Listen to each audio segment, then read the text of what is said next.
une série de petits miracles pour que je sois devenu prof de droit international.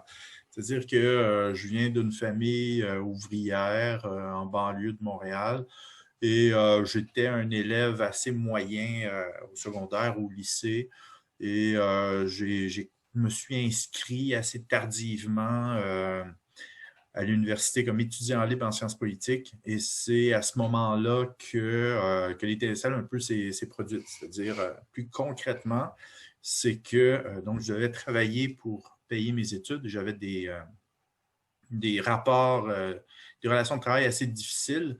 Et je suis tombé sur un cours où on me demandait de lire Marx et c'est là que l'étincelle s'est produite parce qu'en lisant Marx, j'étais en mesure de comprendre ce qui se passait à mon travail. Donc, ça a été un élément déclencheur important. Après, je me suis dirigé vers le droit international où j'ai juste fait j'ai fait une maîtrise d'abord. Donc, je n'ai pas fait la licence ou chez nous, le baccalauréat. Et j'ai ensuite fait le doctorat à Paris 1 avec Brigitte Stern, un postdoc et tout.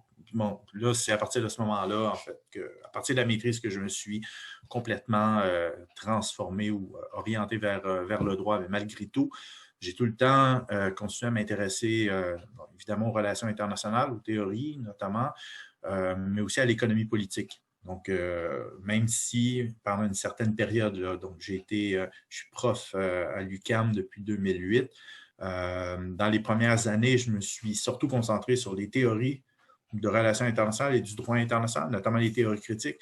Là, depuis quelques années, je reviens en fait à l'économie politique et donc davantage là, au droit économique en tant que tel. Donc, quelque chose d'un petit peu plus spécialisé par rapport à ce que j'ai fait au début de ma carrière.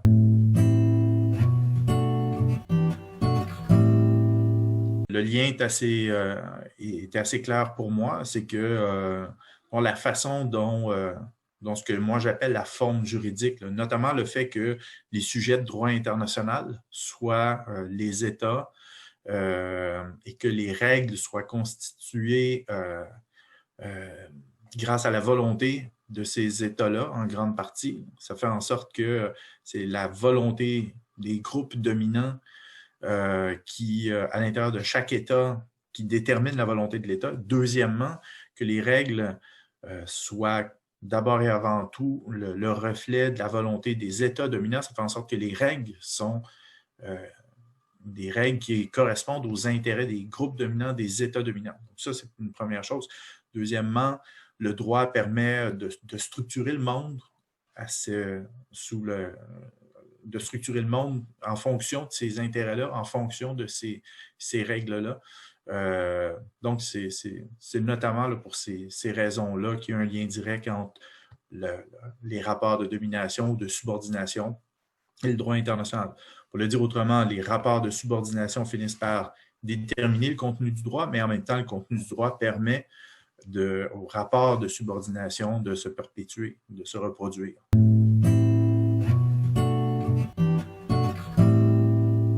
Une question centrale à la pensée de Gramsci concerne comment est-ce que les dominants sont capables de préserver un ordre politique sans qu'il y ait des contestations radicales permanentes.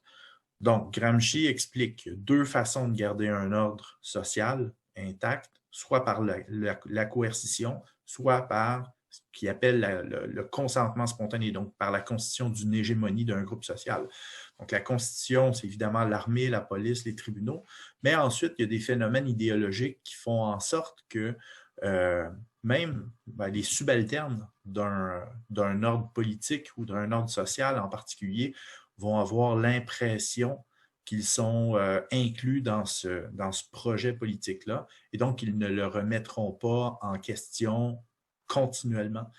Donc, c'est de cette façon-là là, que j'utilise ces concepts-là de Gramsci. Évidemment, le droit va jouer un rôle important dans la constitution de cette hégémonie-là parce que la façon dont l'ordre juridique va être constitué, donc la détermination de ces sujets, comment on crée des règles, comment on règle les différends. Donc, si ça, c'est conforme à ce dont les ce que les subalternes considèrent comme étant normal ou légitime, ils vont avoir l'intention, pas l'intention, mais ils vont avoir tendance à accepter cet ordre-là, donc à ne pas le mettre de ne pas le confronter de manière radicale continuellement.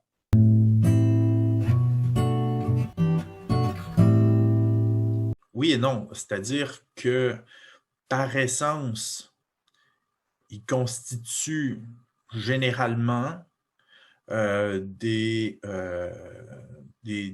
outils favorisant la résistance et l'émancipation des subalternes. Maintenant, leur principal défaut est de constituer d'une part un plancher sous lequel la condition humaine ne peut pas aller, mais en même temps, il constitue un plafond au-dessus duquel les revendications des subalternes vont être considérées comme étant déraisonnables. Donc, il constitue un espace à l'intérieur duquel on peut envisager la résistance et l'émancipation, mais à l'extérieur duquel on ne peut pas aller sous peine de passer pour un radical. Donc, c'est leur principal défaut est de constituer des contraintes à l'extérieur desquelles on ne peut pas aller ou à l'extérieur desquelles on peut radicaliser une revendication.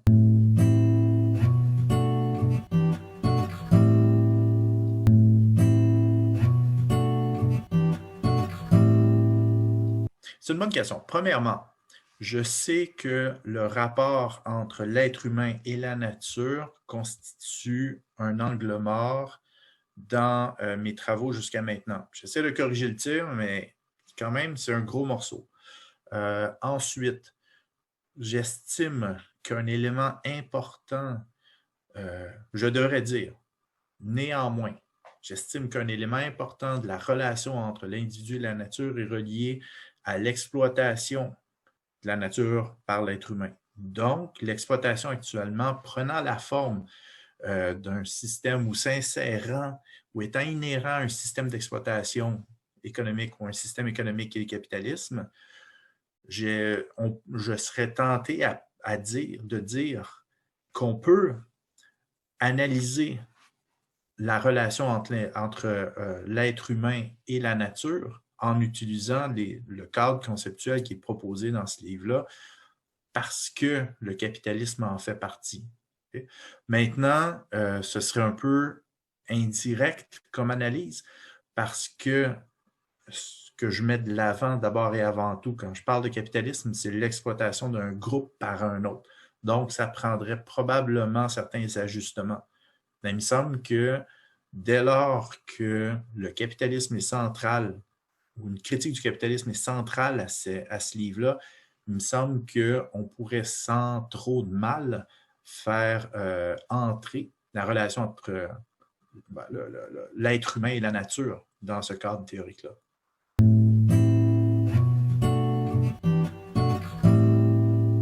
À part des outils juridiques, des projets, des programmes d'aide, à part des choses comme ça, encore une fois, je ne pense pas que ce soit le droit qui doivent être le premier outil mobilisé pour répondre à la pandémie. Les principaux problèmes actuellement, s'il y en a qui ont un lien avec le droit, c'est probablement, par exemple, le manque de coopération ou comment dire, le protectionnisme vis-à-vis ou le nationalisme, je dirais, eu égard au vaccin. C'est probablement aussi, peut-être la trop grande souveraineté dont jouissent des États qui ne veulent pas mettre en place des mesures sanitaires adéquates, ce qui a comme effet de prolonger la situation pour l'ensemble de l'humanité. Mais moi, de mon point de vue, quand j'essaie de réfléchir à la situation pandémique actuelle, c'est pas dans des termes juridiques là, que je développe ma pensée.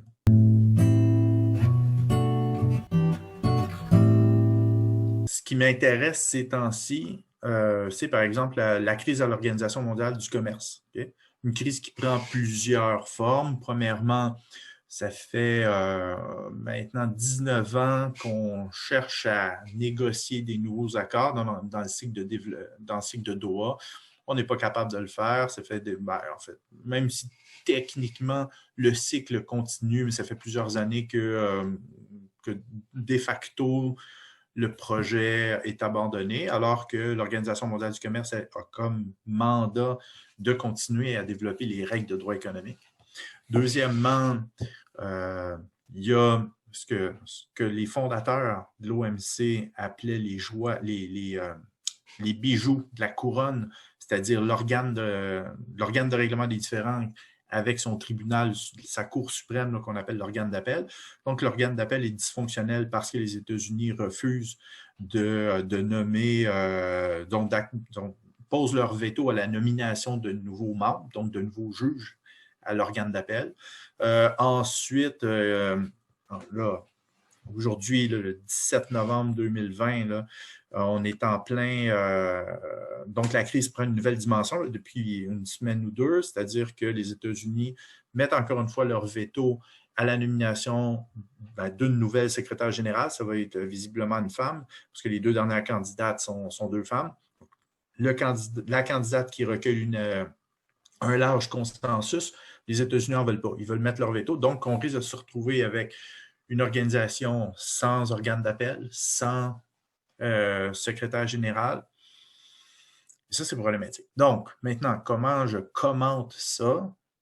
Moi, j'estime que l'Organisation mondiale du commerce était d'abord et avant tout, était un des principaux organes juridiques au niveau international pour assurer la reproduction du néolibéralisme. Donc, dans ma lecture, le néolibéralisme est en crise, notamment aux États-Unis, en particulier aux États-Unis, pour un paquet de raisons, mais sur lesquelles ça me prendrait 20 minutes, là, je ne répondrai pas à ça. Mais donc, le néolibéralisme étant en crise aux États-Unis, on se rend compte que les organisations ou les instruments juridiques internationaux qui sont là pour le promouvoir, donc n'ont plus ou ont moins leur fonction d'être. Et c'est ce qui entraîne la crise de l'Organisation mondiale du commerce. Donc, à partir de là, notre travail, c'est d'essayer de réfléchir à la suite. Donc, qu'est-ce qui va se passer avec l'OMC, avec les autres accords de libre-échange? Quel va être?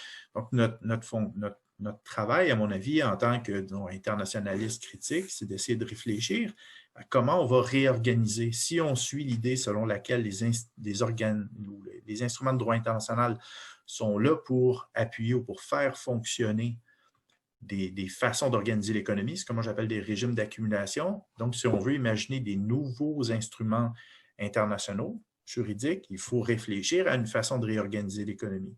Donc, réfléchir à un nouveau régime d'accumulation, une nouvelle façon d'organiser l'économie qui serait plus adéquate, plus juste, plus écologique, etc. Et à partir de cette nouvelle réflexion-là, qui peut être radicale, qui peut sortir des sentiers battus, qui peut sortir de la façon dont on nous a tout le temps dit que c'est comme ça que l'économie fonctionne. On peut aller au-delà de ça et à partir développer un projet et après ça réfléchir à la façon dont des instruments de droit international pourraient être conformes à cette façon d'organiser l'économie. Donc, qui ne nous mettrait pas de bâton dans les roues quand, par exemple, on décide d'adopter, de prendre telle mesure pour protéger l'environnement, pour protéger des groupes sociaux en particulier, etc., etc., etc. Ce que le droit international actuellement fait nous empêche bien souvent par rapport, par exemple, on entend souvent parler du droit de l'investissement là, avec l'accord économique commercial global entre le Canada et l'Union européenne, vous en avez peut-être entendu parler. Donc, c'est tout le droit de l'investissement qui est notamment enchâssé dans cet accord-là, nous met souvent des bâtons dans les roues, nous empêche de prendre des décisions souveraines, qui peuvent mener à une meilleure redistribution des richesses, une meilleure protection de l'environnement. Donc, c'est dans cette perspective-là. Il faut réfléchir à une nouvelle façon, un nouveau régime d'accumulation et ensuite seulement des nouveaux instruments de droit international.